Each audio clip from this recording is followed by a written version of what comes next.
you're as safe as you are anywhere in the world. It's the same in Toronto. So there's no explaining fundamentally rare and random acts. This incel character. I mean, I was interviewed in the New York Times about that, and I made a comment that monogamous societies tend to be more stable, which is an absolutely obvious anthropological finding that everyone who's even vaguely educated has known for at least 100 years. And a reporter made much of that, suggesting that I had this idea that, undeserving men should be delivered up women on a platter by some sort of state institutional function, which is not only something that I certainly don't believe, but nobody who's sane has ever believed since the beginning of time. This man who drove over his victims was resentful and full of hatred. And I said that. He had a hatred for God. He had a hatred for being. Why? Because he was rejected. I'm not excusing it. It's terrible. There's no excuse for him whatsoever. He should have gone out and made some friends. He should have gone to the gym. He should have put himself together. He should have got educated. No, I don't know. It's also possible that he had a mental illness that wasn't curable. I mean, there's no shortage of people who are barely clinging to the edges of the world with their fingertips, and now and then one of them slips off and does something terrible. And it's very difficult to draw general conclusions from that, except that such things happen. The only thing I would say about that is that if you're going to perform an act like that, you usually spend many, many months or many, many years fantasizing about it and the notorious aftermath that will glorify your name. And there's nothing in that that's good. And I've never suggested for a moment that men who are rejected by women should do anything but look to themselves and improve themselves so that they make themselves into the kinds of partners who would be voluntarily attractive to women who are making voluntary choices. It's obviously the only sort of solution that's ever going to work anyways. So they're terrible catastrophes. And besides, there's no reason to assume necessarily even that the person who undertook the attack is fully cognizant of their own motives. I mean, we don't trust politicians. I don't know why we trust mass murderers to tell us exactly what was going on in their minds the moment before they perpetrated their terrible crime. But I certainly don't think that it reflects specifically on Canadian society. I can't see how that can possibly be true, given that, we're among a handful of countries who are essentially egalitarian in their, not only in their legal structures, but in their entire society. I mean, women saturate the workplace in Canada and have for 40 years, certainly since I've been, especially in professions that I've occupied. The vast majority of my colleagues and my students have been women. It's par for the course, and it's not a surprise or a shock to anyone, or anything that anyone is complaining about, as far as I can tell. I just think mostly when I think about it that I find it sad because I've seen so many women, especially in their early 30s, desperate to have children. And I'll tell you that if you want to spend a miserable decade, one good way to do it is to wait till you're 30 to try to have children, and then to find out that you can't. That's no picnic. And your chances at that point, if you're a couple at 30, is 1 in 3 is fertility difficulties, which is defined as unlikelihood of or inability to conceive within 1 year of attempting it. And so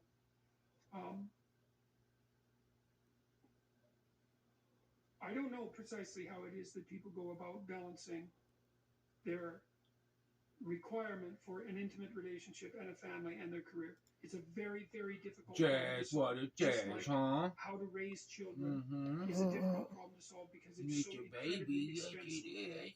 I don't know how you solve that economically, because the utility of children economically is deferred decades into the future, and we don't know how to fund that. I want to get back to the attack again, because of course a lot of people are saying that it's a backlash against feminism, and in the case of the Polytechnique massacre, that was really clear. Yeah, they say that because it's in their own best political interest. It's two bloody people. What are you going to do? You're going to generalize from two insane people. When was the Polytechnic massacre? How long ago? 89. Right, so it's more than 20 years ago. And you had this attack a year ago. It's two attacks, 35 million people, two attacks in 3 decades. You're going to draw generalized political conclusions from that. And then you're going to assume that those generalized political conclusions are the consequence of your own motivations. What's that, a random sample or something? Two insane people? That's no random sample. There's no drawing conclusions from that. Remember the man who shot up the elementary school in the Eastern Seaboard in the United States? You draw a conclusion from him? You're going to say something general about society because someone was insane enough to go kill children? You can't do that. You can barely generalize about social trends if you do a random stratified poll. Even those things haven't been accurate recently in predicting political outcomes. So it's all well and good for people who are already grinding an axe to say that these acts are, indicative of widespread attitudes towards women. It's like 2 attacks out of 35 million people in 30 years is not indicative of widespread antipathy towards women. Now, these are 2 attacks, of course, just 2. But you have this huge red pill community online, and you must be familiar with the red pill community. I'm vaguely familiar with them, but So, what of it? well, their whole thinking is that feminism is oppressing men. No, their whole thinking is that radical social justice warriors are polarizing society. And that's exactly what's happening. So you can't accuse the red pill society of holding viewpoints that are even vaguely commensurate with people who commit crimes of that magnitude. There's nothing fair about that at all. It's like painting half the population. In the United States, half the population is Republican, has been for the last 40 years. They tend towards more conservative perspectives on many, many things. It has nothing to do with antipathy towards women, unless you assume that it's only the liberals that have the best interests of women in mind, and I certainly don't believe that at all. I don't think that the liberals do, especially the radical. I'm not the liberals so much because they're more in the center, but the radical left types, I don't think they have the best interests in women in mind at all. In fact, I don't think they have anybody's best interests in mind. And to identify a vague amalgam of loosely connected people online who discuss in a meme-like fashion being red-pilled with some generalized vicious antipathy towards women, I think there's no evidence for that at all. A tremendous amount of it is merely adolescent trolling, and mainstream media people don't understand what happens online at all. These people, there's plenty of people there who do what they do merely to distract and confuse the mainstream media types who have no idea what the culture actually constitutes. And they do it with incredible effect. They play them for fools all the time. The whole Peppy thing is a perfect example of that. That right-wing conspiracy that was supposed to manifest itself in some, horrible, bloody uprising just vanished as soon as the Trump election was over. So we don't understand these internet communities, and to assume that they're somehow associated with the desire for violence against women is I think there's no evidence for that whatsoever. And certainly I don't think that's the case of the red pill community, such as it is. Most of them are people who are more left-leaning and liberal, who converted to some degree to a more conservative perspective, mostly because the liberal center keeps moving left and leaving so many people that were once liberal behind. Most of the people who are in the IDW were liberals. Joe Rogan's a liberal as far as he's concerned. Dave Rubin's a liberal as far as he's concerned. Ben Shapiro isn't, but Shapiro's a political pundit, so you can hardly expect it from him.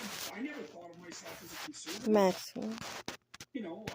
I'm a social scientist, and I know perfectly well that it's dangerous to experiment on large scale with untested social policies on populations that haven't precisely agreed to the parameters of your experiment, because the probability that you have the diagnosis correct and the answer at hand is 0. Let's make this more concrete. What is it exactly that you think is so dangerous? What is it exactly that you think is so dangerous?